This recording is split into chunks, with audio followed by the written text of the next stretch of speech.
Okay, so today we're going to look at how we can leverage the synthetic substitution model in order to factor a difficult polynomial to factor. So if you haven't seen synthetic substitution before, go ahead and click on the link that I put in the top right corner right now.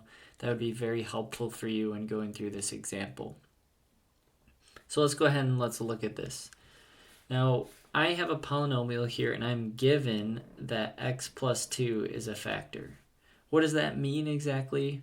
Well, if you remember when we factored quadratics in the past, if I have some polynomial that looks like this, that anytime I factor that polynomial, let's say I factor it and x plus 2 is one of the factors, well, that will mean that x plus 2 is an indicator for this root right here.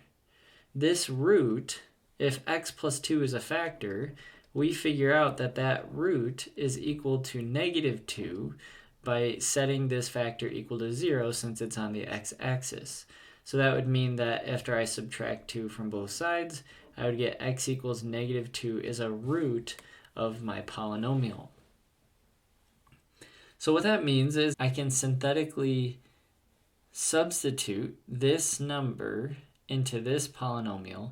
So I can substitute this at x equals negative 2. And this is going to give me a lot of information here. So 3 is going to be my first number for my x cubes. Negative 4 is going to be for my x squareds. Negative 28 is going to be my x values. And negative 16 is going to be my 1's values. And of course, I'm going to be using it at x equals negative 2, which will be the number that I multiply by. So after I add the first column, I'll get 3. 3 times negative 2 is going to get me negative 6. Negative 4 plus negative 6 is going to give me negative 10 times negative 2 is 20. Negative 28 plus 20 is going to give me negative 8. And then negative 2 times negative 8 is 16. When I add the final row together, I get 0. This is a very important result to get when factoring using synthetic substitution because let's look over here now. Whenever I factor using synthetic substitution, I am essentially dividing my function by x minus k, which k is going to be our root essentially. So if I factor this is what we're looking at here. 3x cubed minus 4x squared minus 28x minus 16. This is my f of x, and that's being divided by x minus k, which is going to be my factor, which is x plus 2 in this example. And when I divide that, because of my synthetic substitution model, I'm going to go ahead and use green here. I can go ahead and I can look at this polynomial right here, and this is going to get me 1 less of an exponent power as my original factor, because if I'm dividing it by a polynomial with a degree of 1, I'm going to divide a third degree polynomial by a first degree polynomial, which is going to result in a second degree polynomial. I always just think of it as go down 1 from the original 1. So since I start with x cubed here, I'm going to start with x squared here. So 3x squared is going to be this polynomial here, minus 10x minus 8. So this is my new polynomial. So my new polynomial right here is 3x squared minus 10x minus 8. That's essentially what we're doing here. And since this remainder is 0, since my remainder is 0, that means the number that is left over in the remainder is 0, so I can just kind of ignore it and essentially just think about how this f of x divided by my factor is simply just equal to whatever my polynomial is, which in this case is going to be 3x squared minus 10x minus 8. So how does that help me?